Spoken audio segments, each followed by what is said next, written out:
a lot of the time as well, when people don't specifically ask for consent or don't communicate, it might be a lack of education around consent, which I didn't have education around consent. I'm guessing you didn't either, from what you said. A lot of people don't. And how do we learn then about sex? If we're not getting good sex education in school, we learn from porn, we learn from even Hollywood films, we learn from books, rom-coms, music videos, you name it. We just get it wherever we can. And, how many movies did you see growing up where there was clear consent on screen? Like, there doesn't tend to be. It's getting better. We're getting some good examples now.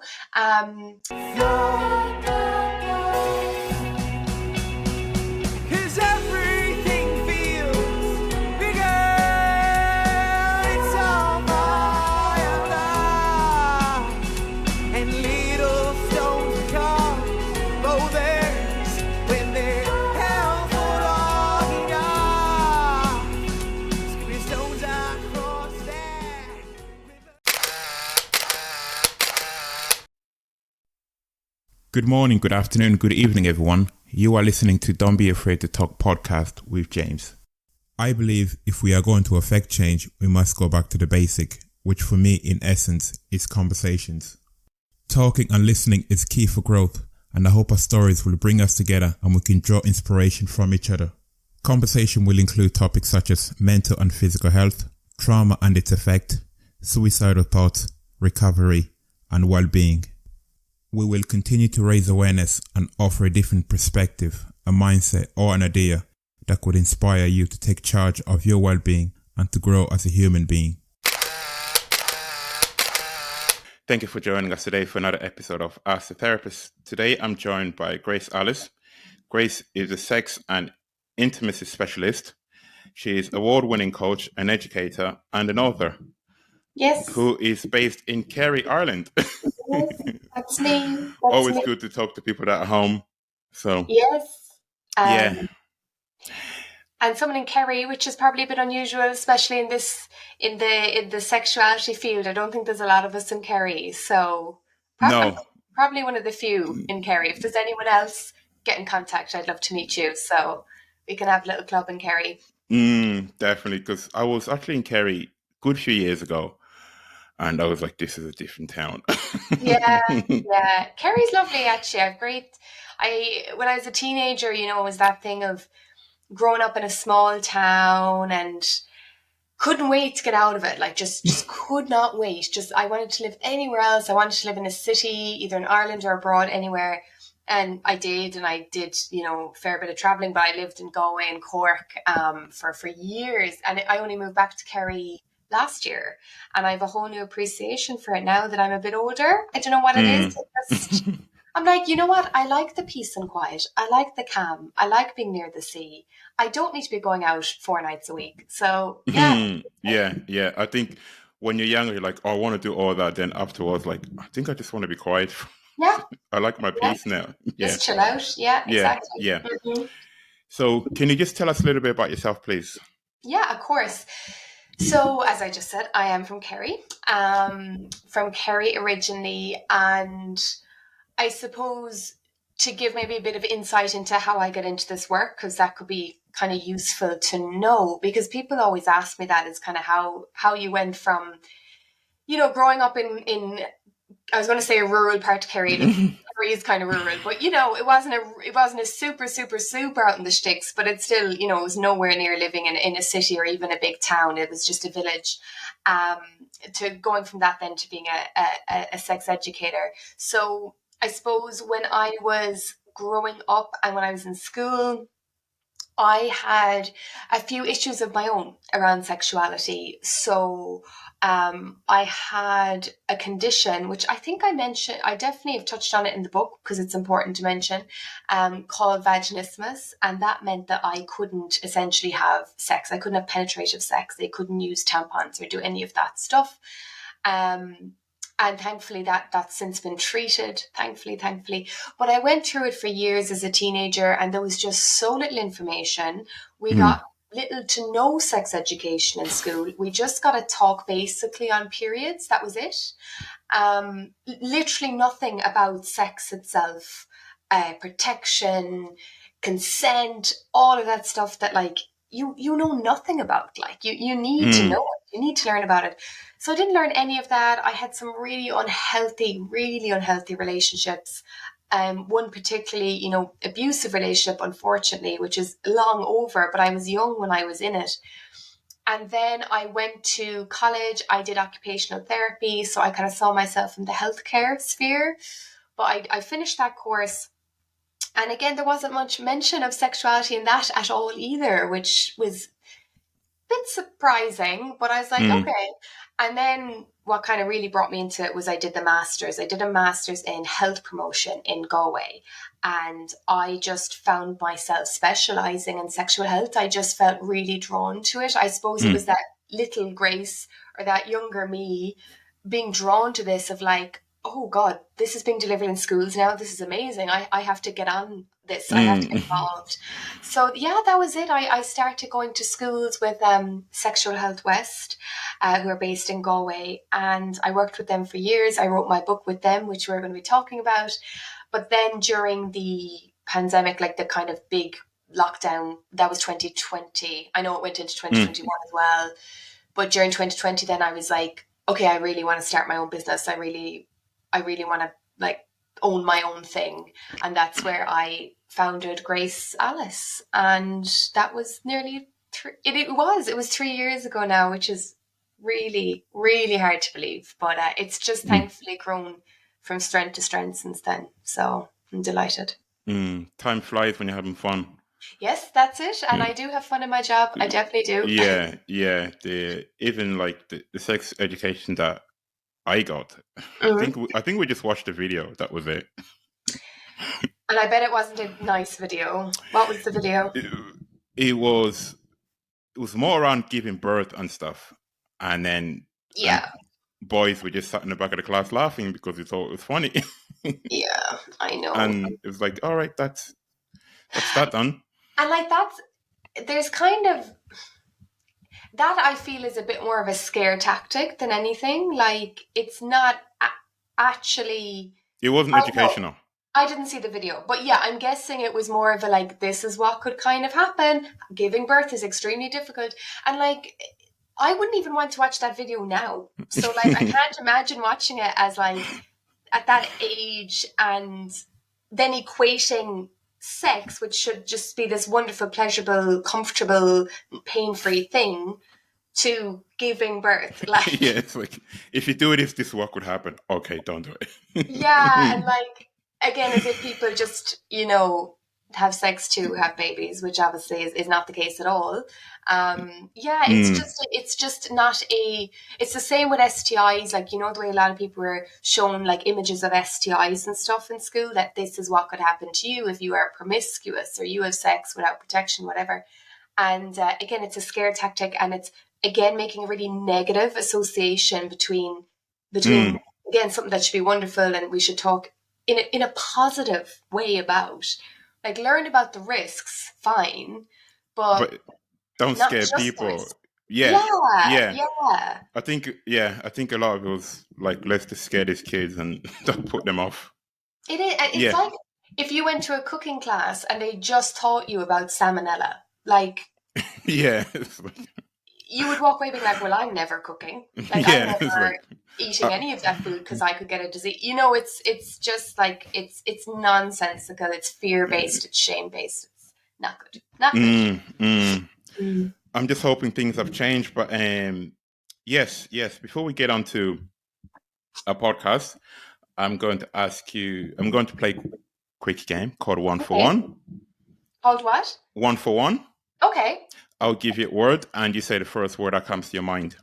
Oh my God. Okay. I haven't asked you anything yet. I'm like, I'm thinking, what are you going to say? And I'm like, what am I going to say? Okay. Okay, so the first one is boat. What is it, sorry? Boat. Bolt? Boat, like a boat. Oh, lightning? That's what came into my head? Lightning bolt? Lightning? Yeah. Cool. And the next one is Greenland. Greenland. Yeah. Greenland?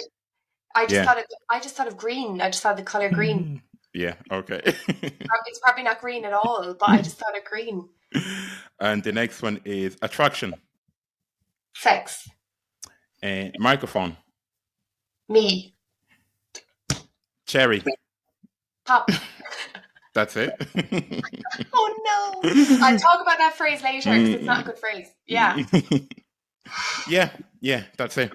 Cherry That's pop. Oh my God, Grace. Yeah, I'm popping the cherry. And I always get asked about that phrase, and my logo is cherries. And I actually love the imagery of cherries. I love fruity imagery because it's so shiny and it's like colorful and it's lovely. But like it's often associated with sex, different fruits. Like we see them being used like a banana and a peach and all these fruits.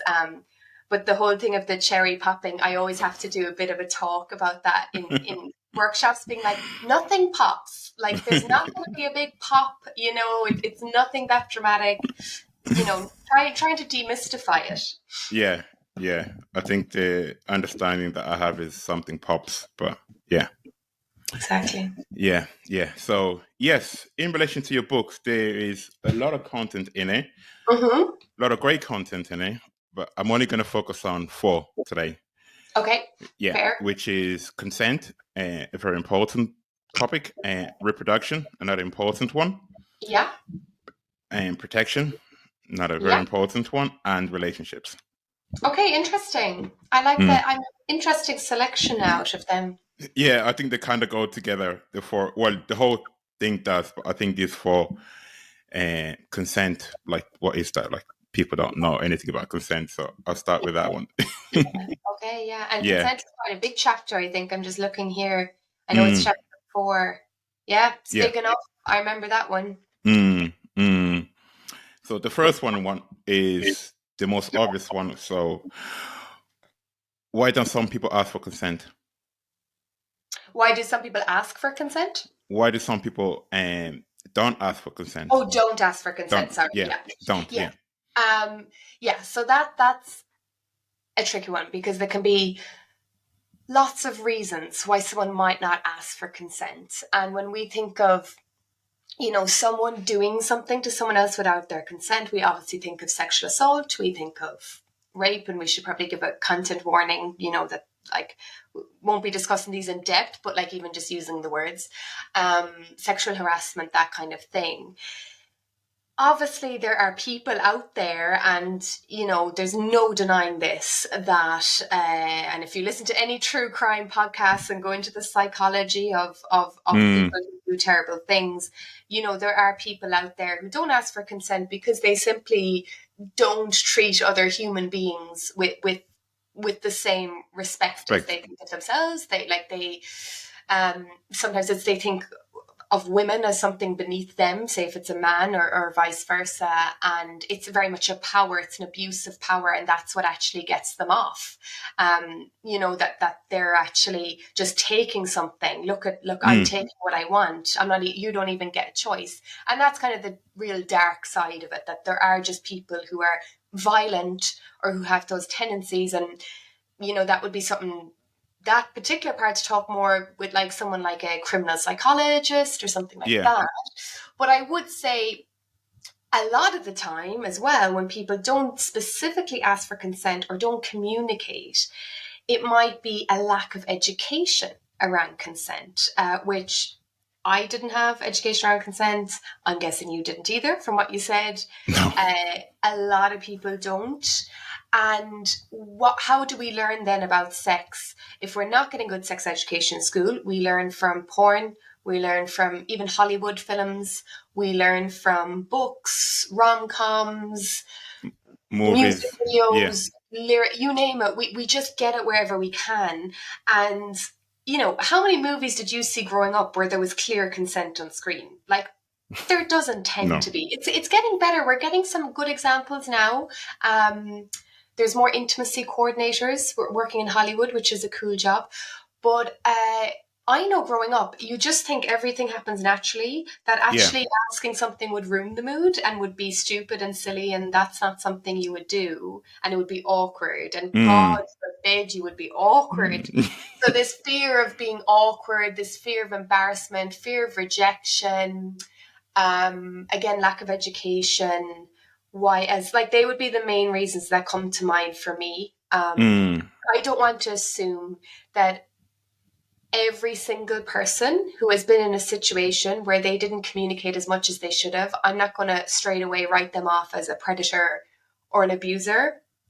I think sometimes people just genuinely are not given the information they need about consent. And of Yeah. course, it depends on the context. But Yeah. There might also be that fear factor. And like, should I ask? Should I not ask? Like, yeah, what do we do? Like, people get in their heads, and like, you know, your brain can feel quite blank in a sexual situation because maybe your body's getting aroused, you're attracted to this person, maybe you really like this person, maybe you're nervous, drink comes into it as well, oh, drugs, like they are definite barriers to kind of proper consent and yeah. communication. So again, if we don't, and that's why I love doing the consent workshop in schools and why there's so much information about consent in the book, is that it's not something you just you learn once and that's it. You understand consent. Consent is something you have to actually learn about for essentially your whole life, because you need to learn what your boundaries are right Mm. now in this moment, like right now, how to communicate them, and also how to ask a partner about their boundaries. So that's not something you just learn once. You know, you might learn reproduction, how a baby is made once, but consent, you learn it every Yeah. day, all the time, you Yeah. know? And it could change depending on if you change partners, for example. 100%. Or Yeah. even day to day. Like I could be up for one thing in the morning, and then by the evening I'm like, actually I've had a really, really stressful day. I'm not in the mood anymore. And those boundaries can shift. And but as you Mm. said, yes, even a new partner. And what I always love to say to people, I get this question from young people and adults, about like a lack of experience. They're afraid that they have no experience. And I said, well, the good news is every time you have a new partner, you are now inexperienced because you have never been with that partner. You don't Mm. know what they like, what they don't like, what their history is.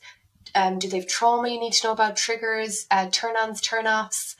So you got to learn all that, and the only way to learn is to talk about it and to communicate. So it's just essential on Mm. casual relationships, committed relationships, even friendships. Consent is so important. Like pressuring people into drinking or pressuring people into doing this or that, like that's pushing people's boundaries, you know? So it's not Mm. just sex even it applies to. Yeah. Yeah. Boundaries, Jesus. That's a whole big thing. Yeah. Yes. Yeah. Yeah. A Yeah. minefielding away. Yeah, yeah. Mm. Mm. Thank you for that. Thank you. My next question is, if someone doesn't say no, does that count as consent? No. No. So the short answer is no. That doesn't count as consent. And I talk about the standard of consent. So again, consent is not necessarily like a black and a white topic. You know, you could have a situation where two people had sex, but there wasn't great communication, and one person felt that they maybe did something they weren't comfortable with. Mm. That mightn't fall into the category of, again, someone being raped or assaulted, but it might fall into the category of, well, the standard of consent wasn't great. There was some consent there, but it wasn't clear enough. It wasn't communicated clearly enough. So no, the absence of a no does not equal a yes, because when you think about it, why would someone say yes if they really wanted Mm. to say no? Or if That's someone okay. didn't say anything at all? There could be so many reasons. They could feel under pressure. They could Mm. feel embarrassed. They could feel nervous. They could be going into, you know, your fight, flight, or freeze or fawn response. One of Yeah. them could be kicking off. And that's really common because I give this example often. and unfortunately this has happened to me, and I give the example of being in a nightclub and being groped, which is unfortunately something that is, I really hope it's changing. I kind of avoid nightclubs now, but groping seemed to be a thing, like quite acceptable nearly for a few years when I was going to them more. And you'd have someone come up and they could put their hand up your skirt and just grab you. And, just because I don't scream for help or fight the person off or push the person off or say, no, I don't want you to do that, I wasn't consenting to begin with. So, a yes, a verbal yes, backed up by positive, affirmative body language is a yes. And I think if someone is ever in doubt, if you're ever like, okay, they've said yes, or maybe they haven't said anything, but they're going along with it, but I'm not sure they're fully into it, check in. Like, that's when you ask, are you into this? Are you sure you want to do this? Are you comfortable? Like, whatever way you need to phrase it, just always be making sure that there's no doubt in your mind that That's it. they seem really into this, Definitely, yeah. So a lot of communication. Yeah. Yeah, yeah. Which 100%. which requires getting out your fear mode. Yeah, Yeah. and it is hard. And I always say this to get, no matter who I'm talking to, I always say we need to, and maybe this is a bit of Irishness in us, because it's different between different cultures. But I think in Ireland, we have a real thing about uncomfortable conversations. We really struggle with them Don't like because them. we're such like banter. We're all about the chats and the Irishisms, and we have all these turns of phrases, and we're storytellers and all of this, which is great. But sometimes we just need to actually sit a bit more still and be a bit more uncomfortable and have a difficult conversation and not gloss over it with, sure, it'll be grand. Oh yeah. Like when you say fear mode, like every single one of us have fears about being vulnerable. And what we need to realize is the only way forward, the only way to have really good, healthy sexual relationships and just friendships, any relationships, is to be able to be vulnerable with these people we care about and we connect with. So fear is Yeah. just part of it, and we need That's to it. accept that a bit more and stop fighting the awkwardness. Just accept you're going to be awkward. It's actually easier if you just, when you're nervous about something, and if you're like, I can't be nervous, it's kind of like, I don't know, like standing in front of a wave and it's coming towards you and you're trying to push it back. Like, no, it's going to come anyway. So just accept you're going to be awkward, nervous, maybe a bit clumsy, a bit clunky, but you're going to do it anyway. You're going to have the conversation anyway. Yeah.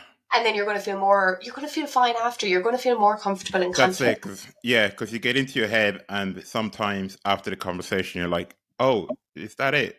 Yeah.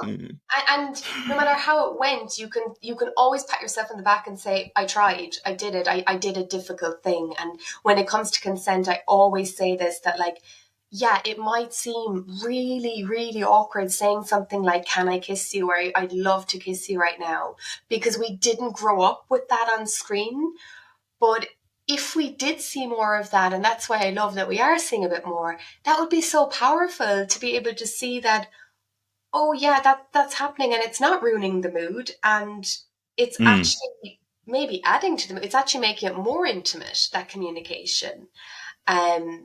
I just really love that. I know what's the, like, shows like Sex Education, I think Normal People was really good for it as well, where you just had those little bits of communication sprinkled throughout the sex scenes, and they didn't ruin the mood, Yeah, that was okay. Yeah. Yeah, and no one died of awkwardness. You're going to have to learn to communicate about sex anyway. Everyone does. So better off just accepting you're going to be a bit awkward now and then rather than trying to fight it, I think. Yeah, definitely. And just another one on that. There's a question here. So I want to say no, but I'm worried about hurting the other person, which happens. Yeah. Yes. So Yeah. And again, and I know I'm here to talk about sex and sex educated, but this just, it can be helpful when we apply it to other areas of our life as well. Like, how often are we in that situation? How often do we really want to say no, or we really want to just, I don't want to go to that party, or I don't really want to meet up that day, or I'm not really in the mood for a Zoom call right now, but we're afraid of hurting the other person. Yeah. Like, and with that question, I suppose it is more in relation to sex. It is brilliant to be sensitive to other people's feelings, to be empathetic, to be compassionate, not to be cruel, because there is a way of saying no that is Without. kind and is not cruel, you Yeah. know. Now, that being said, you always have the right to say no, and if it is very direct, or if it is, but a no is a no. But at the end of the day, if you agree to do something that you really don't want to do, and especially if it's sex or intimacy, you're not doing anyone really any favors. Like, you're going against your own wishes, your own body, your own boundaries, and you're setting that precedent for yourself, which is not a good habit to get into. I was in it for years. I get it. And also, you're not actually doing the other person any favors either, because most people, again, with the exception of some, that there's always going to be some people, but most people would rather you actually say no than do something you don't want to do. Yeah. Like, Yeah. I know that for myself. I would hate someone feel like, they were just coming to my party because they didn't want to hurt my feelings or whatever it is. Like, I'm like, if you really don't want to be here, like, it's okay. Maybe I feel hurt, but that's But my yeah. responsibility to process that. Yeah. Yeah. Yeah. Like, it may be hurtful, but it's better to do it that way than finding out, like, oh, they didn't even want to do it.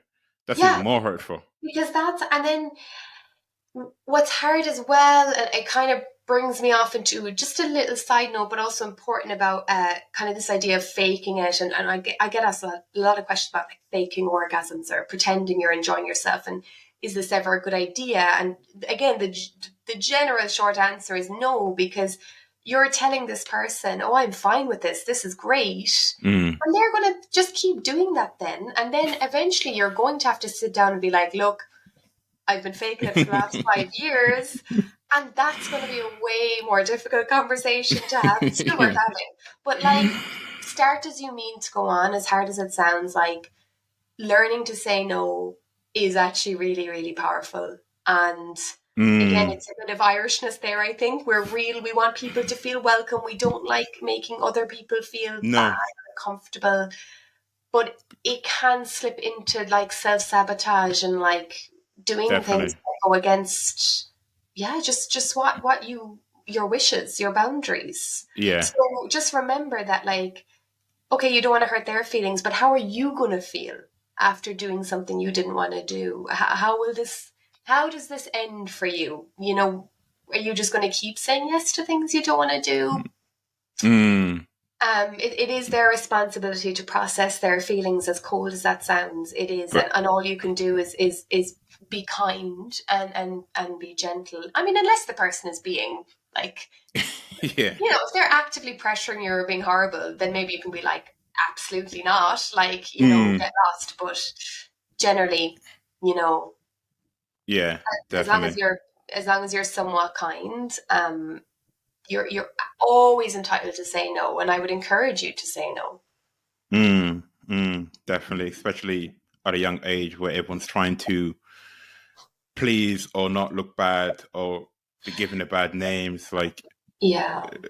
so it's easy to just get along with things because of that pressure around that age as well, which is There is immense pressure, and I just see it from working with young people, and I would never go back. Like, I know they have lovely young skin, and they don't get hangovers, and, like, they don't pay rent, and, like, they're just, they've this. I'm not saying, teenagers can be very challenging, but that kind of saying youth is wasted on the young, I've never, like, I'm actually starting to get why people say that, but I would, like, it's just such a difficult time with not wanting to stand out in any way. But then it does give me hope, because I do also meet a lot of young people who I'm like, oh, I wish I was a bit more like you when I was 16, because they're really speaking up and they're like, no, like, I don't agree with that. Or, Yeah. they're not afraid to use their voice. But generally speaking, it is an age of that intense peer pressure. And of course, everyone is exaggerating what they're doing. So you can't trust, even that pressure of, oh, I have to do this because everyone else is. Are they? Like, are Mm. they?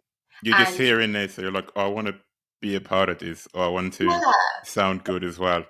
yeah, which is Yeah. understandable. But I think with sex, it's just such a, for a lot of people, sex is a very emotional thing as well as physical. And those early sexual experiences can be, they can be quite significant, and we want them to be as good as possible. And realistically, some an early sexual experience that comes about just because of pressure or not wanting to hurt someone's feelings, it's probably not going to be the best experience. No, You deserve no. better than that, and the other person does too. And just kind of try and remember that. Yeah.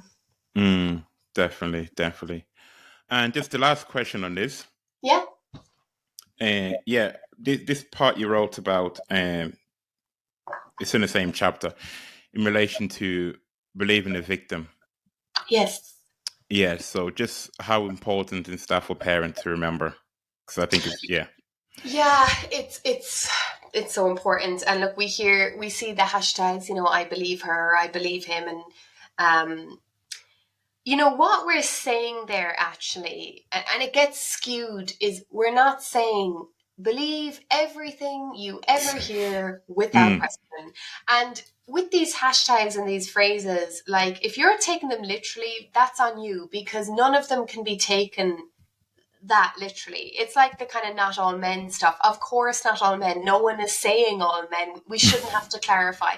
So when I say believe victims, I'm not saying that there aren't people who do lie about being assaulted.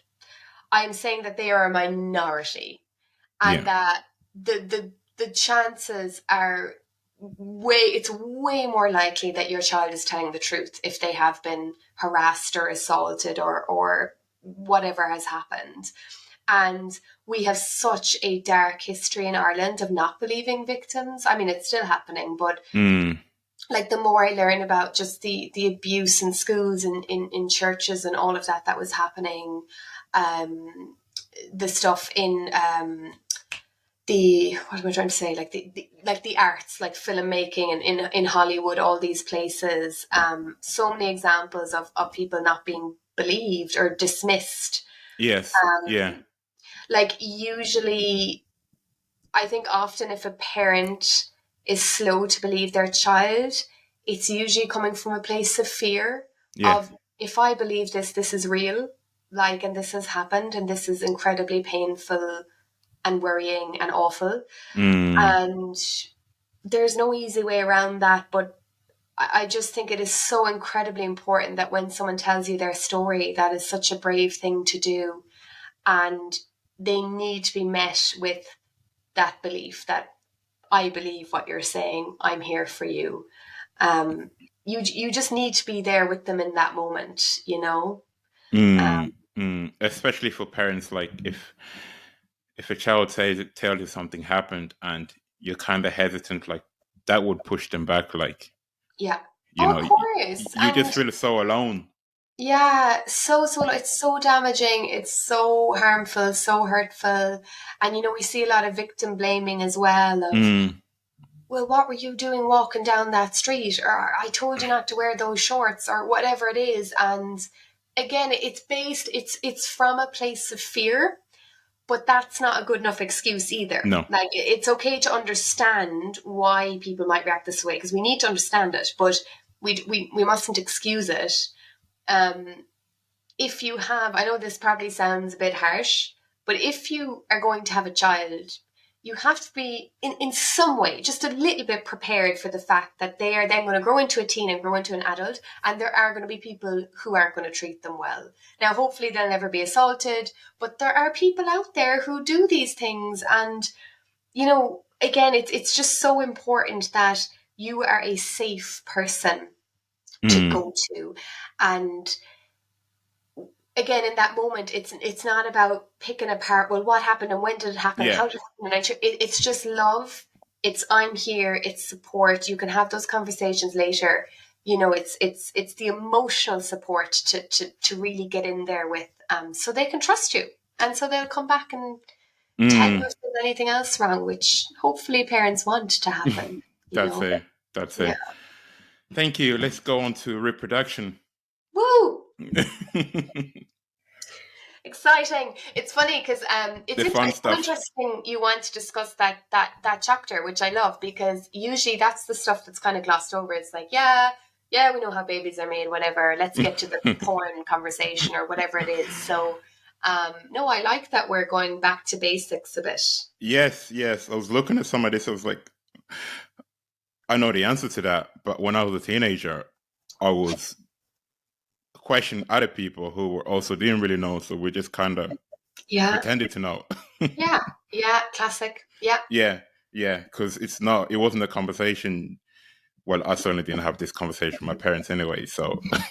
Yeah, I didn't have much now myself. Maybe a little bit, but not to this depth. No. That's in the book. Yeah. No. So, so the first one is, how can you know when you're ovulating?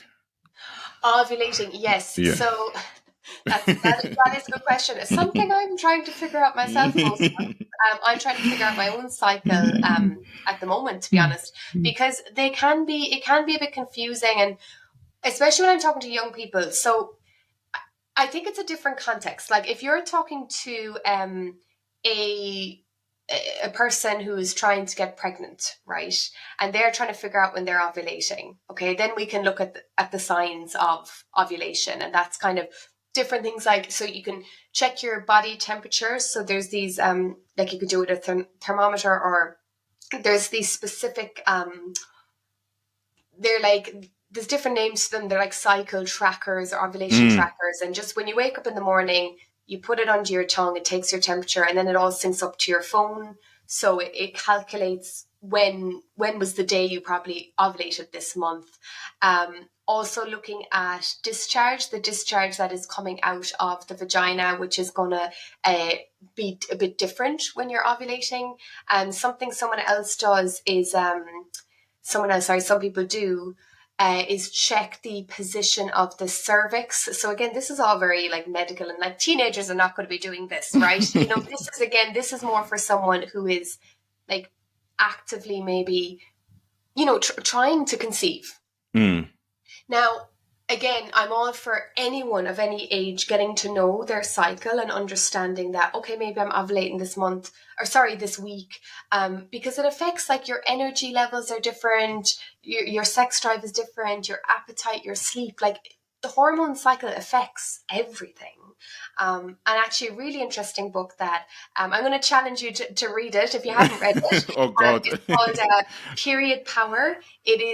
It's seen as quite a revolutionary book, actually. It really unpacks the science of the menstrual cycle and teaches people how to harness their cycle. I've kind of started doing it. So, for example, let's say the week leading up to my period, I know that is not the week to be hard on myself. That is not the week to be pushing myself, to be signing up for really long work days, because I know my energy is going to be lower.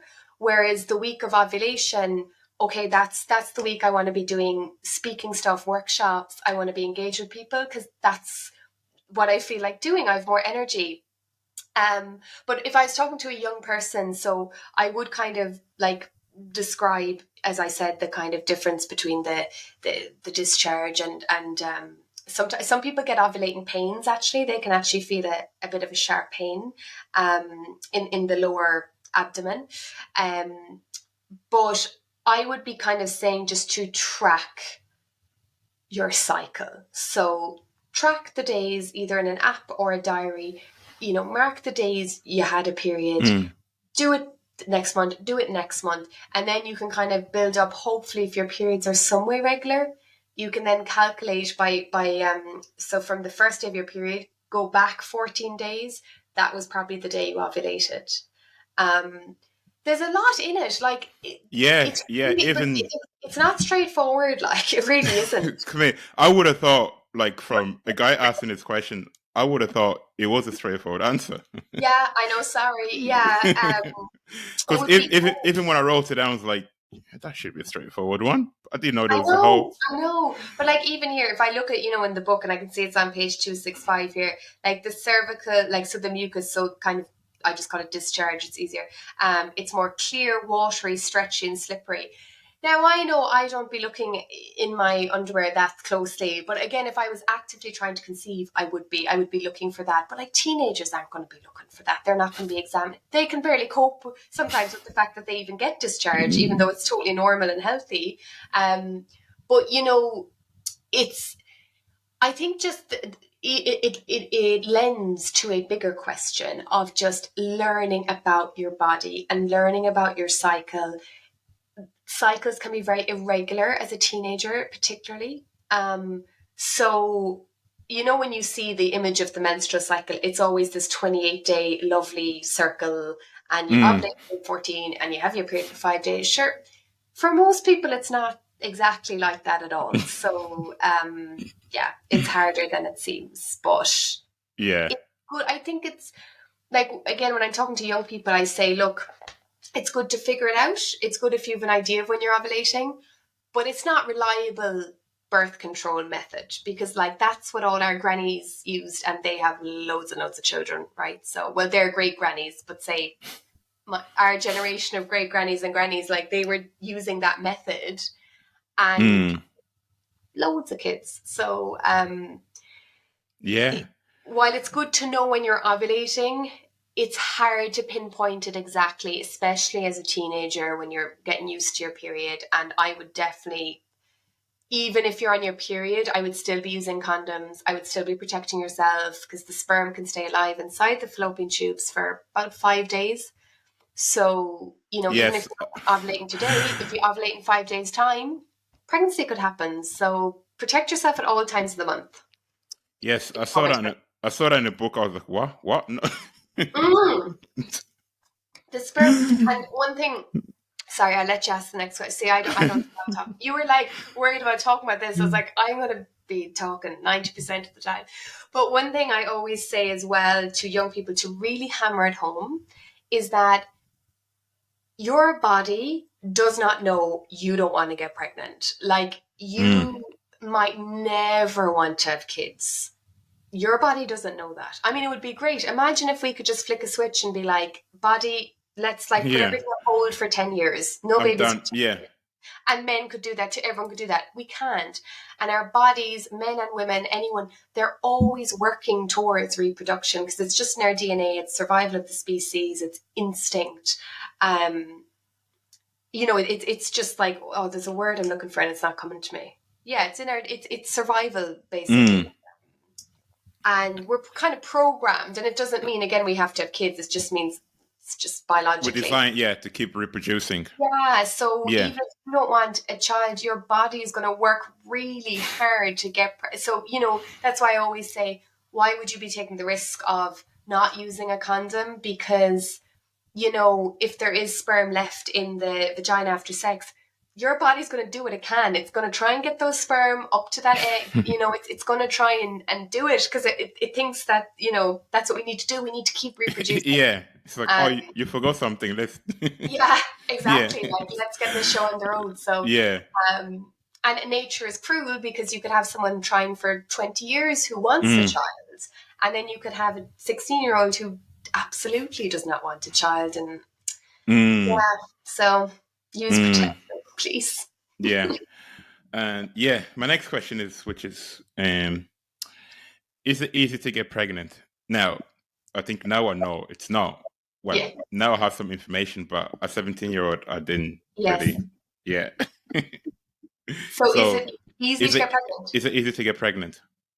Oh, yeah. So again, that's a yes-no question because I'm sure there'll be people listening to this who are like, well, I've been trying for this many years. So yes and no. When I'm talking to young people, I generally say yes, in the sense that I would repeat everything I just said, that your body is trying its best to. You're very young. You're very, I hate using the word fertile. I just think it's so, you're very fertile, but there's a level of truth in it where, like things do slow down. They get more difficult as we get older. And when you're young, even the sperm quality is fantastic and everything. So,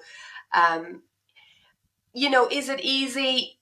It can be easy. That's what I kind of say. It can be for a lot of people, especially as teenagers. But if you're asking me that, then as a person who is trying to get pregnant, it would be a different answer. Yeah, totally. Yeah, totally. My next question is, now some of these questions I thought, oh my God, people are asking these questions, but they're very interesting. Oh, they're so funny. Yeah. Yeah, and it's good because I only know the answers to this through other stuff, like, and growing up, but like that at a young age, I didn't know answers to this. And it wasn't conversation I was having with anyone anyway, so it's good. Yeah. It's good that it's there. And the next question is, can you get someone pregnant if you're wearing a condom? So it would be very unlikely, very, very unlikely. I mean, the only way is if the condom fell off or the condom broke. And then I would explain the different ways that could happen. And, you have to make sure your condom is in date, it's the right fit, it's put on the right way, and that there's a little space left at the top for the actual semen. So there's no air bubbles there that are going to pop. And I go through that in detail.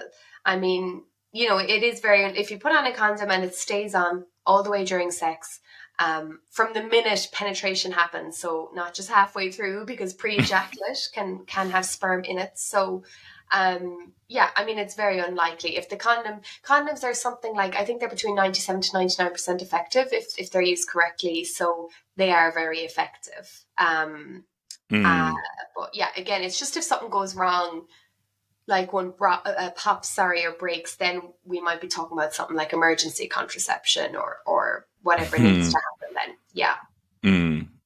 Definitely. Yeah. There's always that percentage to be wary of, that something can happen. Yeah. And and that's why I always say, because I often get asked by young people, what age is it okay to have sex? And I'm like, okay, well, the legal age of consent in Ireland is 17. I would also be saying, look, just, before you have sex, make sure you have read all of this book. No, but be sure you have all the information you need, because do you know what to do if you pull the penis out and the condom is gone? Like, a 15-year-old could think that is fine. Like, they could think it's normal or something. Or what I come across is they're too embarrassed to tell the person that the condom has come off, and this poor person is walking around now with a condom inside them, which is actually quite dangerous, because if it doesn't come out, it can like a tampon, it can cause infection. It can cause, in really serious cases, it can actually cause toxic shock. Now it's rare, but it could technically happen. Or at the very, even at best, the condom hasn't worked now. There's semen inside the vagina probably, or pre-ejaculate. So there's a risk of pregnancy there. There's a risk of STI transmission. So it goes back to communication and the consent stuff. Definitely, and just to say as well, a lot of people don't realize this. It is illegal to remove a condom. If you have agreed to have sex with a condom on, and you take off your condom without telling the person and continue to have sex with them, that is rape legally, because you're breaching the terms of consent. So just to say that as well, because you'd be surprised people don't. I don't know where it comes from. Again, that's a whole other conversation, and respect for people's bodies, but it happens. It's called stealth. Yeah. Stealth, I think it's called. I heard. Yeah. Someone had explained that to me. I was like, people are doing that, but it turns out. And again, it can be a power thing. It can be a thing of, I'm kind of tricking you, or I'm pulling the wool over your eyes, and it's pretty dark. But some people maybe genuinely, maybe the condom is hurting them or it's uncomfortable, and they take it off and they don't think twice about it, and they keep having sex, and that's not okay. You can't do that again. So ongoing consent, is so important. And the last question on this is breastfeeding healthy for the baby? Oh, yeah. So that's always such a controversial one. And as someone who hasn't had a baby, I'm really conscious that, like, I'm when I was writing this book, it was a lot of researching and looking up different things and trying to get a balanced answer.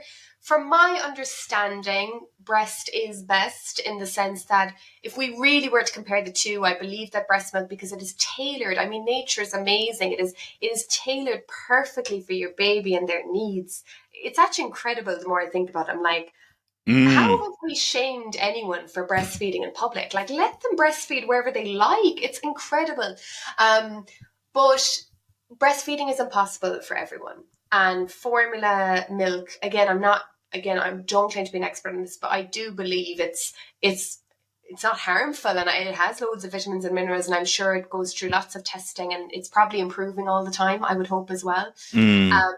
So I would say technically, from what I believe, breastfeeding, when possible, is the best option. But we have to weigh up different things. So the question is it best for the baby?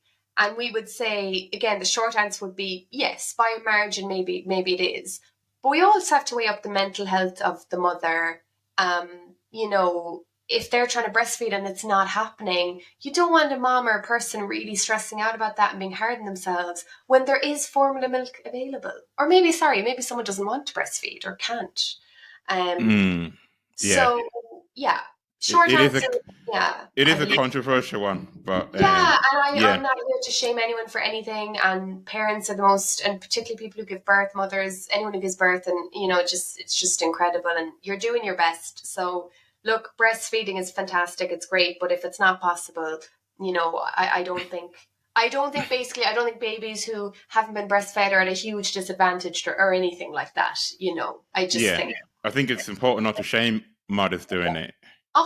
Yeah, it's Yeah. like it's not your business, like. No, it's not. And yeah, exactly. It's not. The baby's Yeah, getting fed. As long as we're not giving the baby Lucozade or, yeah. It'd be more. or whatever. Like they're getting some kind of breast milk or formula milk, they're fine. They're Yeah, going to I'd be more worried. It's like, oh, give that baby like a fizzy drink. Like what? Yeah, no. Like, I know. Oh, God. Yeah. Yeah. great. Now we move on to protection. Cool. Yes. Protection. Yeah. Mm, That's mm. another big chapter, actually. Yeah, there was a lot on this. Mm. Yes. Okay. Yeah. A lot of this I didn't even know myself, but let's go with the first one. And what hormones are in contraception? Yeah. So there is estrogen, and I can never ever pronounce this. It's progesterone. I don't know why, but I trip Oh over yes. this word. And basically, these, like when we think of hormones. I think I mentioned this today already. I can't remember, but hormones affect everything in the body. Mm, Oh yeah, when I was talking about the menstrual cycle, hormone levels, like our hormones, not just estrogen, progesterone, but lots of different hormones, are responsible for everything from our hair growth to our sleep, our appetite, our sex drive, our libido, like loads of mm. stuff. So, hormonal contraception uses hormones and basically adjusts the levels of hormones in the body to stop someone ovulating every month. So to stop that egg releasing from the ovary, which is how hormonal contraception works. And then depending on what you use, whether it's the pill, the patch, the ring, the injection, whatever it is, it's doing the same thing. It's just a different way of getting the hormones into your body. It's a different way of, is it administering? Is that the word I'm looking for? Intake. Yeah. So just a different way of stopping that process, Yeah. preventing that process in your body from happening. Yeah. So like the hormones, like the same thing is going to happen in your body basically, but it's just a different way of, some people prefer the pills, some people prefer something because they're forgetful, so they can't remember to take a pill every day, so they might prefer to get like the implant in their arm or whatever it is. Now there is a pill that has just progesterone in it, and that's basically kind of depends on, that's the call of the GP really, to be like, okay, maybe you have a family history of this or family history of that, or maybe the estrogen, the ones containing estrogen are affecting you in a certain way and you're getting certain side effects. So they might recommend the progesterone only pill. So there are lots of different options there. They are. I would have been, the pill is be the most common talked about one. Yeah. And then, Yeah. and then there's the patch. But then I was looking at your book and I was like, oh my God, all this stuff. Yeah, there's more gadgets and what is it, gadgets and gizmos. And actually I'd say there will be a hormonal form for men available. I mean, it's kind of crazy there isn't already, but that's a whole other conversation. Got to do with standards of testing now and trials. But I think there will be one. I think in the next few years we'll see a male hormonal option that I think will temporarily stop sperm production, from what I understand. So someone would still be able to produce semen and ejaculate and all that, but there won't be sperm or nearly as many sperm in the semen. So yeah, that would be exciting. I think if we could get that off the ground, so it's not all on the gals and the people with vaginas. Yeah, the whole thing is this. It's like everything is say the woman's responsibility, pretty much. Yeah, it is. Yeah. And there's two sides to it. On one side, it is, and it's such, and there's so many brilliant articles written about this, of like, you know, even when there was talk around, you know, the vaccines and the COVID-19 vaccines or whatever, and people were kind of going on about blood clot. There's way more chance of getting a blood clot actually from taking hormonal contraception. And I'm not saying the chance is high, but there's a higher chance. And like women do this every day because they just kind of have to, or, you know, they feel they have to, whatever situation they're in.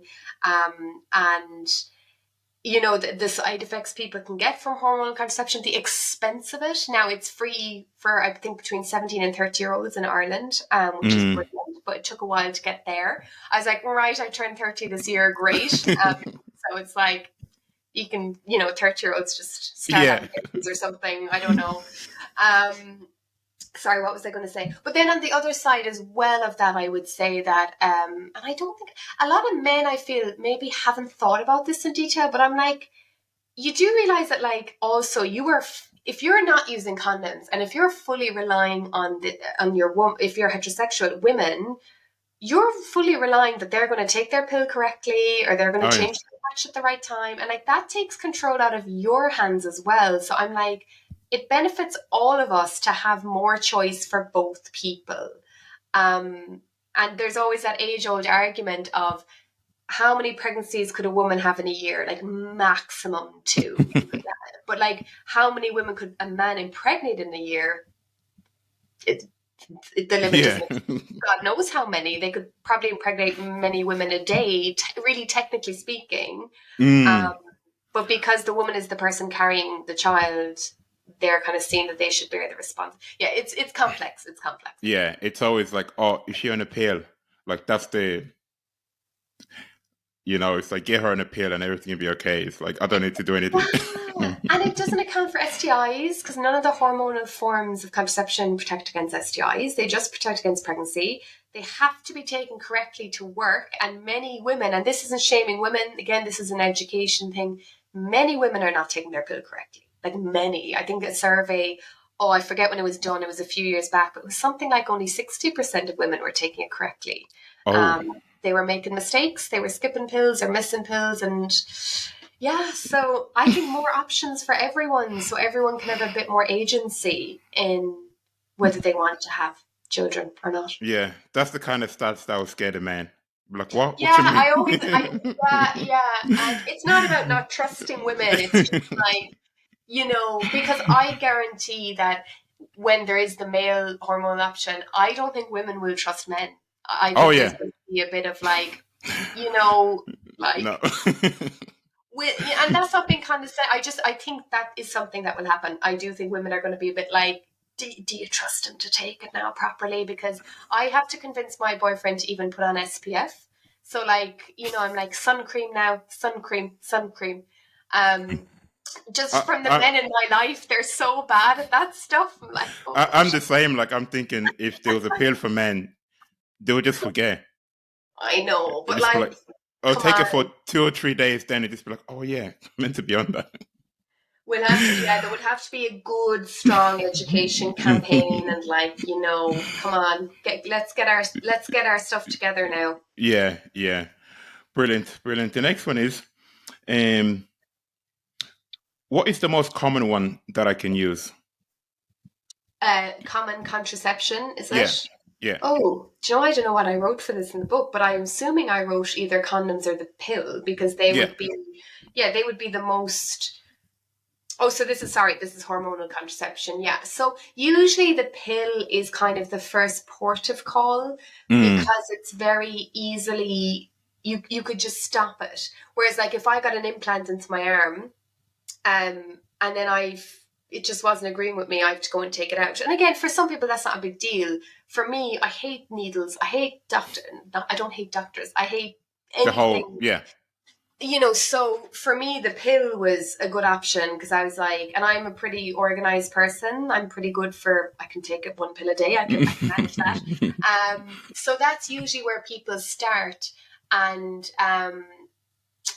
but again, it's not for everyone. But yeah, the pill is probably, I imagine it's the most commonly used now. I'd say mm, these stats will change like over the years. And I think more and more people are doing things like the implant, because the implant, like, it's the beauty of it is once it's in your arm, like that's it. Like you can't miss a pill. If you throw up, it doesn't matter. Like it's not going to affect it because yeah, it's in your body doing the job. So there's less room for error. mm, Um, but yeah. yeah. Probably the And pain. Yeah. the dark side of this, some of them do have side effects, don't they? Yeah. Yeah, they do. But it just depends on the person. Yeah. It's so unique. I could take one pill, could suit me perfectly. Woman next to me could be taking the same pill. It could mess up her periods. It could mood changes is something to really look out for. Mm, Because the pill can significantly alter your mood. I believe it can make you, again, some pills, like it's such a broad thing, but I know that some pills have been linked to depression in trials. So yeah, definitely yeah. something to look for. Don't be uh, afraid to change it either. no, and it's just, again, it's coming back to get to know your body. And I know I keep harping on, but like I think there's still a lot of internalized shame. Like even we see it around men checking their testicles or people checking their breasts. I'm like, you have to break through that shame that was passed down to you about our bodies, because you are going to notice if something's up before anyone else will, usually. Like it Mm, is your responsibility to check your own body, and if you don't know what's normal, how are you going to know when there's something wrong? So whenever you start a new form of hormonal contraception, whatever it is, um, just keep an eye on yourself for the few, about 2 to 3 months after. Like, has anything changed particularly you've noticed? Anything happening? It's important. definitely. Like even the whole body thing, like being in touch with your body, like a lot of us aren't. Yeah. You know, No. and your body's always like telling you things, but Yes. you just kind of assume like, oh no, that's not right. It's like, no, Yeah. something is wrong. And that's another area that I think we're really lacking in our education, the curriculum at the moment. I go on an awful lot when I talk about consent, about how you feel in your body and how your body will tell you things, as you just said, and noticing other people's body language. And it's something, again, that you don't just learn once. You will, for the rest of your life, you will be trying to figure out what is going on in your body. And mm, it's actually fascinating. I know, maybe I'm a nerd about this stuff. I just find it fascinating. Like, yeah. when there's because then when I notice something, it's so satisfying. It's like, I never would have clocked this a few years ago. But now, Mm, actually, yeah, I'm noticing that, whatever it is different, or, yeah, yeah. Like it's really, yeah. even things like, nah, off topics, like even like when people get spots, all of a sudden it's like, okay, what did I start eating that I wasn't eating before? Yeah, You yeah, know? So just by 100%. listening to it, like okay, that food doesn't agree with me, so let's not Yeah. have so much of that. Instead of just like, oh, I don't know what it is. I know, and even like, because we weren't talking. We were talking about that it was really warm, and I was about to ask you, but I forgot. Do you get hay fever? Because I get it quite badly, and like even that, like the last few days, no, sorry, the last few weeks, like I've had it quite badly. And sometimes I'll be just sitting there wondering why I feel down. I'm like, well, I probably feel down because my body is constantly fighting off something that it thinks is a threat, whereas it's just pollen. And it's kind of just like, and again, this does link back to sex. It's seeing that connection between the physical, the mental, the sexual. Like they're all mixed in, and it's really hard to have a high sex drive or high libido when you feel like you're congested. All these things are linked. So it is about getting to know your body and what's normal, like for you, what's typical for you. Yeah. Great. My next question before we move on to the next one is, what is STI? Yeah, so an STI is a sexually transmitted infection. Sometimes you might hear STD, that is sexually transmitted disease.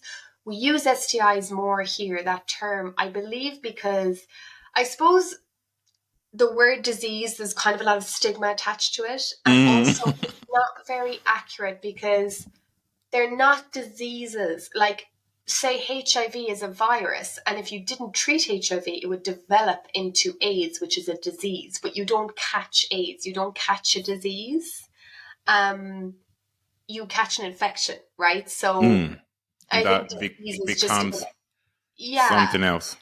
Exactly. So I think the word disease is just a bit outdated. It's not the most accurate as well, because most diseases will have symptoms, like you will know if you have a disease, whereas infections can be, you might know you have an infection.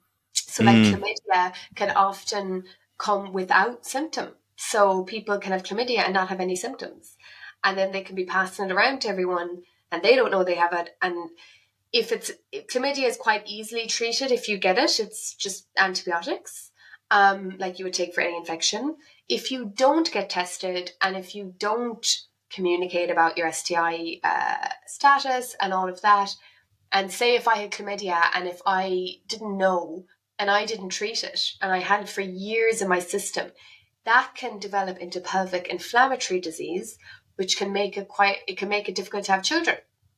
So STIs, I always, when I talk about them, I'm like, I am not about that shaming stuff. I am just absolutely not. Like, a lot of people get STIs. They are very common. Most of them are curable. All of them are treatable. And the best thing you can do is get tested regularly.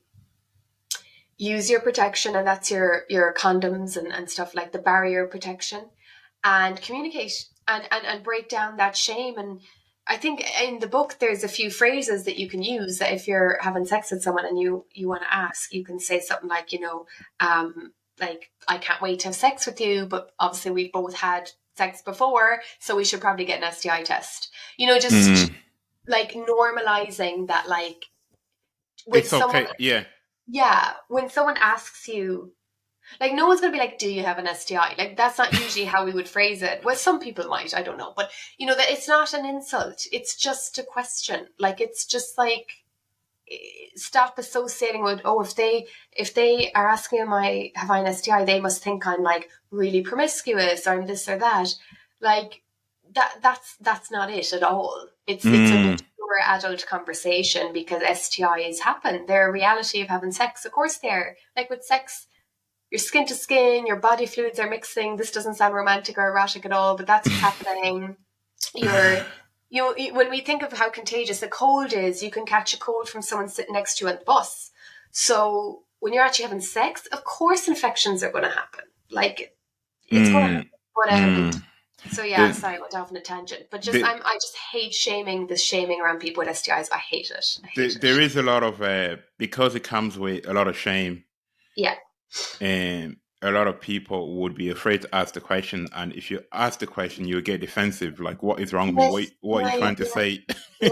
But, like, I think we need to like, again, I've gotten kind of bold recently where, like, if I'm with someone and if they're like sniffling and coughing, I will ask them, like, are you sick? And if they say yes, I'm like, oh, I'm just really sorry. I just, like, really don't want to get sick at the moment. And I might put on a mask. And, like, before, I mean, maybe people still take affront to that, but I just think it's ridiculous. I'm like, like, am I just going to sit here and say nothing while you cough all over the place? Yeah. Like, and then a week later, I'm coughing and I'm like, I caught it off that person. Like, they can't help that they're sick, but like, I have a right to protect myself from getting sick, right? So we just need to like, we need to be more like German. They just say everything out, and like different cultures in mainland Europe, they're just so direct and like, Yeah. we need a bit more directness. Yes. When you travel around the world, different cultures, like, it's just, people are just so more forward about things. You're like, Yeah, yeah, I yeah, was, a couple of years ago when I went to Congo. Sorry, we get on to the next topic yeah. next. And just the way people were speaking to each other, like, and they were just sitting there going, oh my God, like, there's no, there's no gray at all. Like, everyone are just saying exactly what they think. Yeah, yeah, And I'll be like, oh my God. Back yeah. home, like, you never say that to someone. No, you like dance around a topic for 5 minutes, like instead of Yeah. just asking a question. Yeah.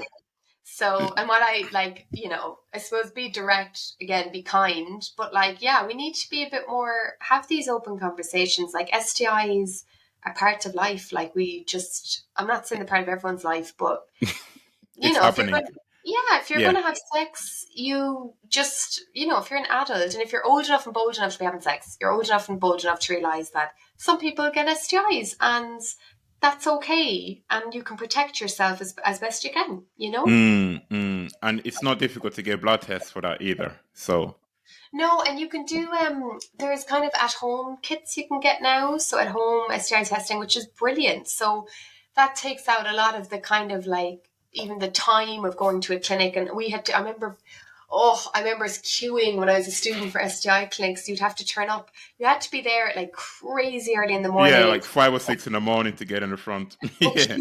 Ages. Yeah. And So times have changed. yeah, and you're there like, oh my God, I better not see someone. No, and the thing is, you always do. You just do because guess what? Other people are having sex too. So, you Yeah. know, I always say if someone sees an STI clinic, like, that shows you're a responsible sexual partner. It doesn't mean you have an STI, and if you do, again, people just need to just grow up. Sorry, they do. Sometimes they just need to grow up. Okay, the last one is relationship. Cool. So, how many sexualities are they? Ooh, A lot more than I knew anyway. A lot. Yeah, so I get asked this question a lot, and I get asked about it in relation to gender as well. But I'll just talk about sexualities.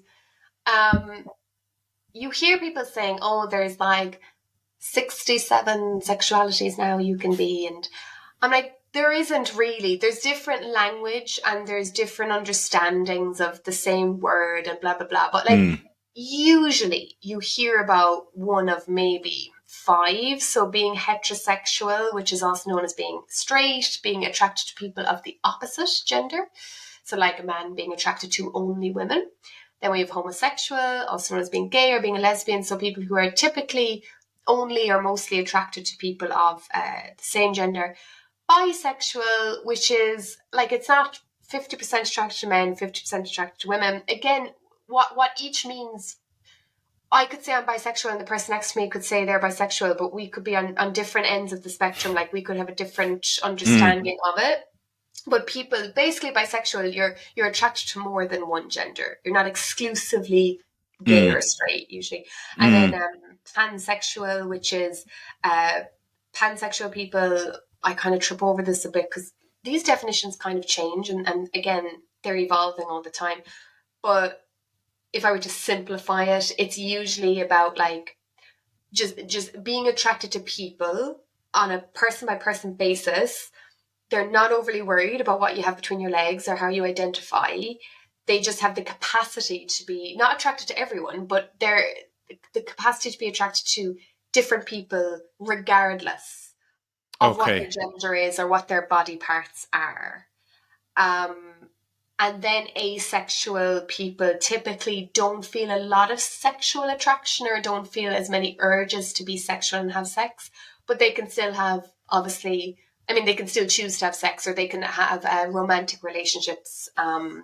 Because sexual identity, when we talk about that, we are talking about sex and physical attraction, whereas romantic attraction is another thing altogether. So you could feel sexually, maybe you're only attracted to women, just for example. But romantically, you might find that, okay, it's mostly women, but now and then you have felt romantically attracted to men or whatever it is. So there's lots of identities, but it's not about getting tied up in what each Yes. one means, because that's where people get really, I think, There's a lot of confusion. I think there's a lot of confusion. yeah, there is confusion. And again, it's one of those things where I'm like, it's okay to be confused. Like, just be confused. It's okay. You don't actually have to figure it all out. You don't Yeah. have to pick a label and stick it on you and say, this is what I am, and defend that. You know, you can if you want, but you don't have to. It's like, I think identities are not about grouping people. I think identities and labels are more about helping people maybe you know, when you give someone a word and it fits with their experience, that's a really powerful thing. And you know, even the term slut shaming, when I first heard what that was, I was like, oh my god, oh my god, yes, that is what has happened. Like, and it was so powerful to have that phrase that I never had before. So if you hear bisexual and it resonates with you, you're like, oh, I feel an affinity now with this experience that other people must have as well. And it helps people feel belonging and find spaces and people that maybe have similar experiences or will accept them, you know. So people get very weird about labels. I'm like, just let people, if it brings them comfort and if it brings them, you know, what's the word? Solidarity. I think what I tend to find, Yeah. I think what some people might have trouble with, especially now, is it's almost like it's been pushed on some people, and they're just like, no, I don't want it. Like, As in the different identities that are being pushed on people. yeah, it's like I am this identity, and you have to accept it, which is fine. You have to accept people as they are, Yeah. but Yeah. I think trying to push it on people is when it becomes a problem. Yeah, I mean, I suppose it depends on how that is happening, because sometimes we hear, you know, we often hear, oh, like, I'm fine with gay people, but just don't like, you know, I just don't want it in my face. And I'm like, okay, what are gay people doing that is in your In your face? face, yeah. And they'll be like, oh, well, they're, you know, they'll be all over each other or kissing, or they'll be putting it all over social media. I'm like, okay, so what straight people do? Like what is, you know, it's not actually, they're not doing it for you. Like, maybe that's for them, you know. So sometimes if people are feeling this is being pushed on me, sometimes it's like, why am I feeling that? Like, what is Yeah. it that's happening here? Because I mean, I just personally, and I've worked for an LGBT charity, I don't know anyone who pushes their sexual identity on anyone else. Like, maybe it's happening, maybe it is happening. I'm sure it is, and where people are kind of like, well, who are you attracted to? And, you know, oh, you're straight, how boring. Or you're, you know, I'm sure it happens the opposite way. But it's definitely a bigger problem. Homophobia and that is a bigger problem than the reverse of that. Like, it's a way bigger problem. And Definitely, yeah. I think sometimes things get, people living out and proud gets confused with putting it in people's faces, where I'm like, but they have just as much a right to be holding hands or shifting the face off each other as a straight couple. So, you know, it's just an interesting one. It's something sometimes we have to do a bit of reflection on ourselves, and why is this making me uncomfortable? What's coming up for me? You know? Totally, yeah. It's like they're not coming to you, be like, hey, look at us. It's like, yeah, exactly. You know? And like, I get it if people were like, you know, what's the, like, if they were being pressured to be like, to come out as something, because we see that in God, there's really unhealthy obsessions around some celebrities, like Harry Styles. Like, people are obsessed with, is Harry Styles gay? Is he bi? Is he pan? Is he straight? And like, why does it matter? Like, why does it matter? Why does it matter why is it our business who he wants to sleep with or who he's attracted to? It's this really, I mean, curiosity is a normal part of being human, but there's a cutoff point where you're like, Yeah, okay, it's like I it's not can't say defining that your to you. life. Yeah, Yeah, yeah, it's like it's not exactly. changing your life. So what does it matter to you? Exactly. Yeah, it's a strange one. Yeah. Mm, mm. Sorry, two more questions on this. Yes. Ghosting. Oh, yeah. Go on. That seems to be a new. Well, is that new actually, or it's been going around for? I feel like it's been around for a few years, but I don't know when it started. I love learning about where these things started and who started them because, like, Yeah, they usually have these really interesting beginnings. But last few years, definitely ghosting. Yeah. it's in the last few years I started hearing about it. Then I was like, what is this ghosting stuff? Is this? Did I talk about ghosting in this book? Oh my god! See, this is what I mean. I go blank sometimes. Mm. Um, I'm assuming I said that it's not great. No, it's not. Like it's where obviously you're trying to break up with someone, you don't want to do Right. the whole uncomfortable thing. So it's like Yes. I'll just hang up the phone and pretend they're not there. Yeah. So ghosting. I suppose it's like instead of having a conversation of like, look, I'm just not interested in taking this any further, this relationship or whatever it is, you kind of just like stop replying to someone's messages slowly and like kind of Mm, let it go, like it's turning into a ghost. Now, I do think that ghosting can be very cruel. I think it can be very cowardly. And this goes back to definitely. the things of that we have to grow up a bit and realize we're going to be uncomfortable and have the awkward conversations. And that is part of being an adult and we just have to get over it. But I will say that sometimes ghosting, like that you don't actually, there are situations where you don't necessarily need to give someone a reason. And I'll give you an example. Like if I go on a date and someone makes me feel very uncomfortable or they really push on my boundaries or maybe they're very rude or cruel or basically I just don't feel safe or respected by this person. I mean, there's some situations where I'd be like, Mm, fair enough if you don't want to have a conversation. Fair enough if you just want to delete their number. Like, if it's really context specific because I'm really conscious that particularly women can be pressured into being nice and always being nice. And I'm like, you don't actually always have to. Sometimes it's okay, maybe if you just don't want to talk to this person again, depending on what they've done or how they've acted.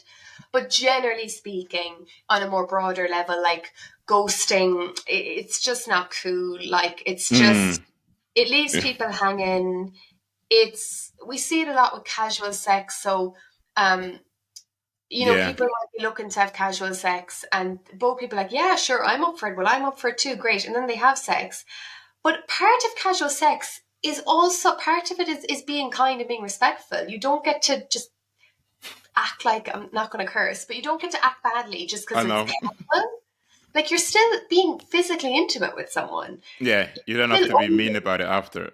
Yeah, and like if you have sex and you don't want to meet up again, like again, it's about like okay, well, crafting that text or that phone call saying, look, you know, this just didn't work. Like obviously, and again in a kind way, but I'm not interested in taking any further. But like, I wish you all the best. And I think if we did more of that, we'd be more able to just cope when it happens to us, Yeah, and more able to just do it as well. Um, so yeah, ghosting. I would say, there are situations maybe where you don't owe someone actually a whole conversation. Um, but generally speaking, be nice most about people, it. yeah, most people deserve like just that common decency of like that honesty of like not wasting each other's time and not disrespecting someone. It's Mm, I just think it's yeah, such embarrassing behavior. Like especially in Ireland. Ireland is so small. You're probably going to run into that person again, and then somewhere. you're yeah, and I would rather have just had that maybe awkward exchange than have the whole ghosting thing. I would be really embarrassed if I had ghosted someone and then it's just, Then you bump into them and you're like, oh my God. I know. And then, oh, yeah, I don't want to think Yeah, about that. yeah. Yeah. My next question, this is more teens related. So, hmm how much arguing is normal in a relationship? Oh, I love that question. Because it's something when I do an exercise in schools around like red flags, green flags, orange flags, this kind of stuff in relationships, I will often ask for a red flag and they will say fighting. I was like, okay, interesting one. Fighting is also very, very normal, or arguing. Let's call it arguing, because fighting sounds like scrapping, which isn't normal, or okay. But arguing is normal. It's pretty healthy. I would put it in the orange category where, it could go one way or the other. You can have a disagreement, an argument, and be really angry and upset, but you can still maintain a level of respect and love for the other person. Or you can tip into something that is red flag territory, unhealthy, even abusive. So signs to look out for, how much arguing. Are you arguing about the same thing over and over and over and over? Is it a cycle? Is anything getting resolved? Or are one of you just giving up or apologizing to the other, but you're not actually getting to the root of what the issue is, which is really hard when you're young because you're trying to figure out, feelings of jealousy and insecurity, where are they coming from?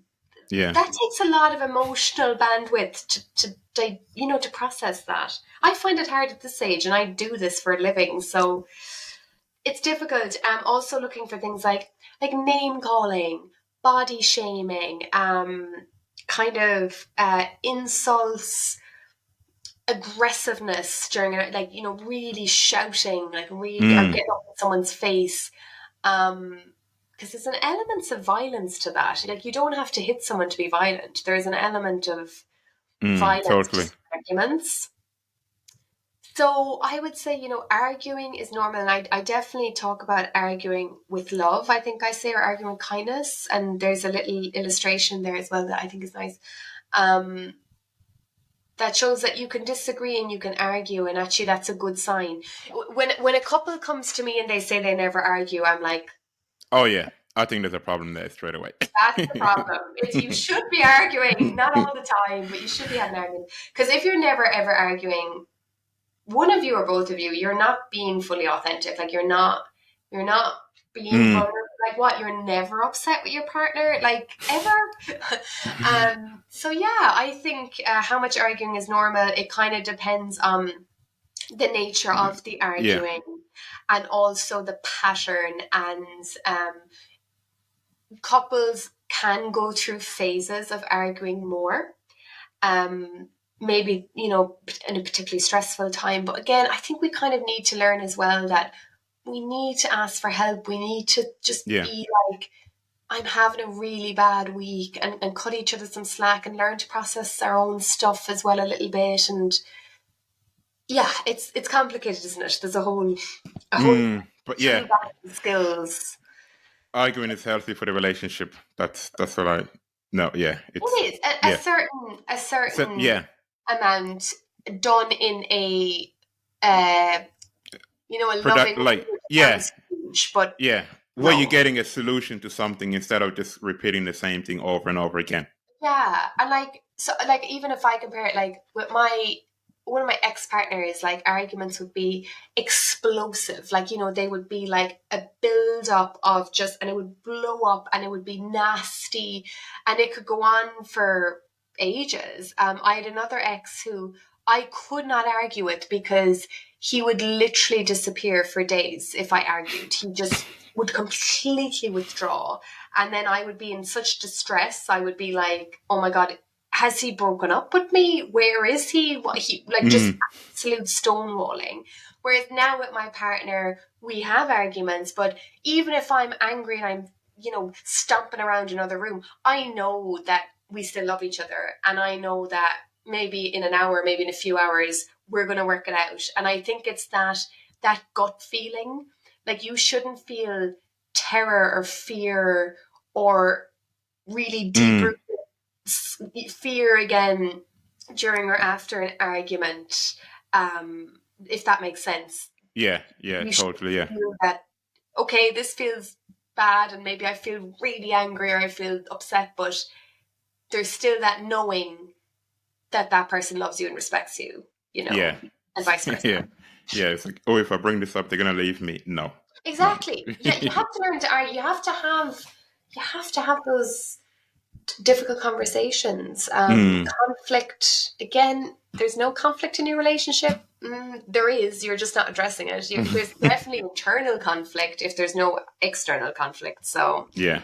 something to look at in therapy. Great, great. That's all my question I have. Fabulous. Yeah, and just wary of the time. Oh my God, it's nearly hour and a half. I know. So I'm such a um, chatterbox. there's two more questions, not in relation to the book. Yes. There was an article in Irish Times that you did for 7 tips for parents. Oh, yeah. Yeah, 7 tips. I'm like, what were they? For talking to your kids about sex or having these difficult conversations, yeah, I don't know the exact 7, but I can reel off a few real quick. That yeah. I gave the interview, but it was written up by someone else. But uh, don't expect yourself to know everything. That was the first thing. It's okay to not know things. Um, Say to your kid, you know what, I'm not sure, but I'm gonna check it out for you, and come back and continue the conversation. um Basically, cutting yourself slack, being kind to yourself. It's really hard to teach what you have not been taught. You are probably breaking a cycle of silence around sex that has probably gone back, I mean, Mm, generations. We are breaking cycles here at the moment, and it's amazing. It's brilliant. So cut yourself some slack. Ask for help. Like, there are loads of resources there. Tap into them. Try and address like the biases you have. You might have some long held beliefs around, I don't know, trans people, or I don't know, STIs or something, and maybe you need to examine your own attitudes a little bit before you talk to your child, because we all have biases, we all have preconceived ideas. even And body shaming as well. a Yeah. huge one that gets passed on. For all genders, but particularly mother to daughter, we see it an awful lot. What else? What else? Focusing on, and I always say you can't go too far wrong if you focus on values. So good sex education always comes back to empathy and kindness. It's not about the ins and the, like, you can go and Google the ins and outs of the pill or the ins and outs of this body part, and that is good. That is good information to have. But if you're approaching a conversation with emphasizing that, like, that being kind to other people is really important, being kind to yourself, that your body is normal no matter what it looks like, that real warm, compassionate Mm, energy, like, that's more than half the work. The actual factual bits and bobs, like, you're going to figure that out anyway. You're going to yeah. Google it, and you're going to buy my book and read it, Mm, and know it all. I'm going a bit blank now. I know there were a few others, but I think they were kind of some of the main important ones. Oh, and don't just have one big talk. Have loads of little talks. yeah. Start young.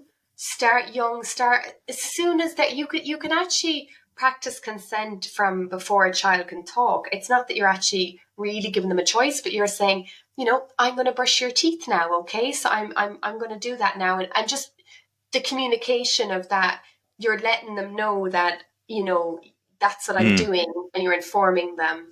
And use teaching moments, like, if you're watching a show together, you know, grab something and be like, what do you think of that? Or, things like, I know people didn't want to watch Normal People with their parents. I certainly didn't. But, if you're watching a show like, I don't know, whatever people watch, Love Island or Euphoria, mm, whatever it is, like, be like, what do you think of that? Just gauge where they're at with stuff that way.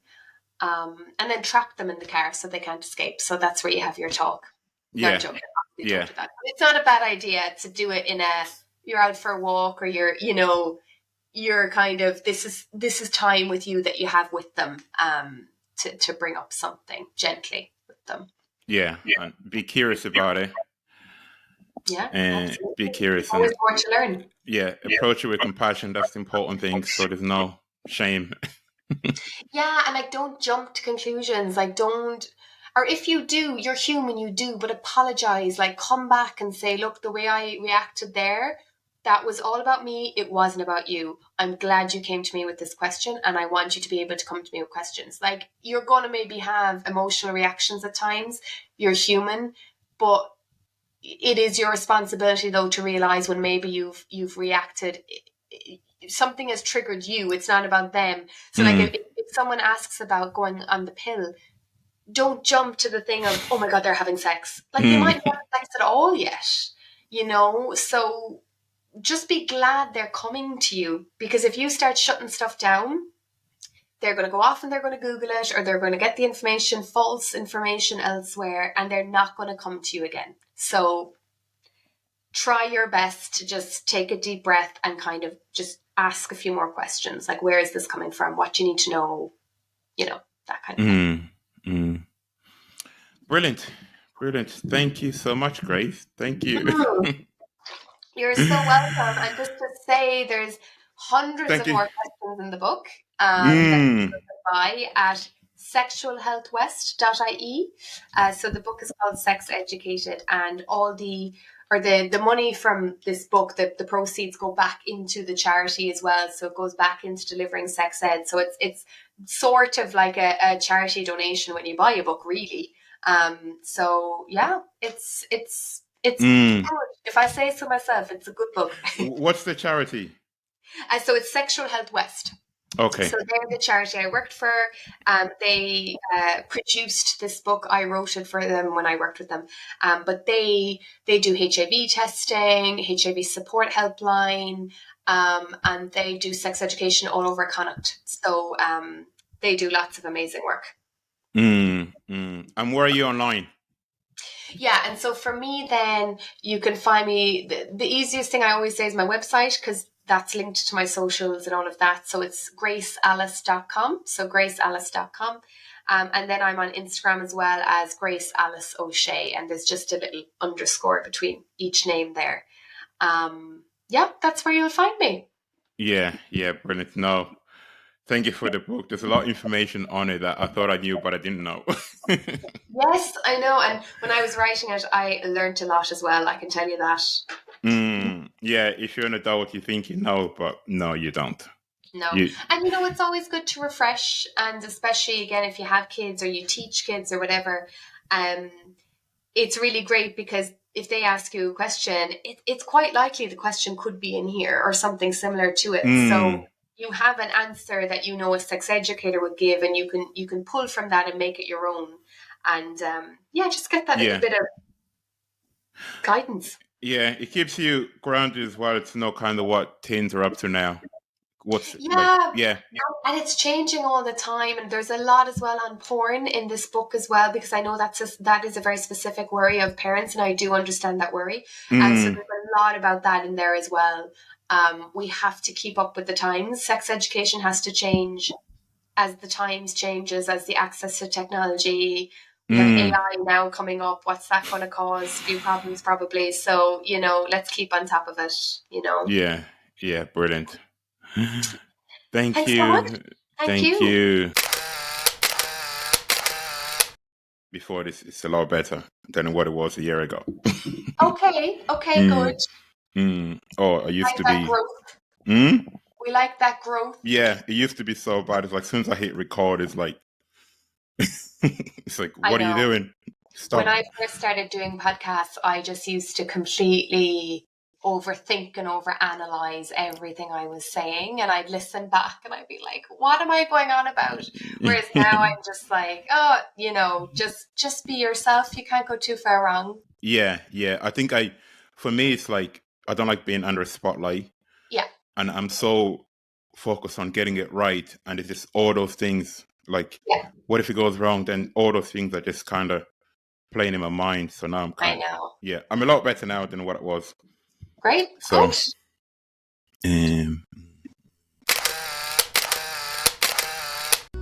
if you enjoyed today's episode, I would really appreciate it if you could leave a quick review on my Facebook page, Don't Be Afraid to Talk, or DM me on Instagram. The show notes will include all of the relevant links from today's episode. If you haven't already, please download, leave a rating, and share with your friends. You might just reach that person who needs to hear this message. Please be sure to subscribe so you don't miss any future episodes. I am James Lumumba, signing off with gratitude.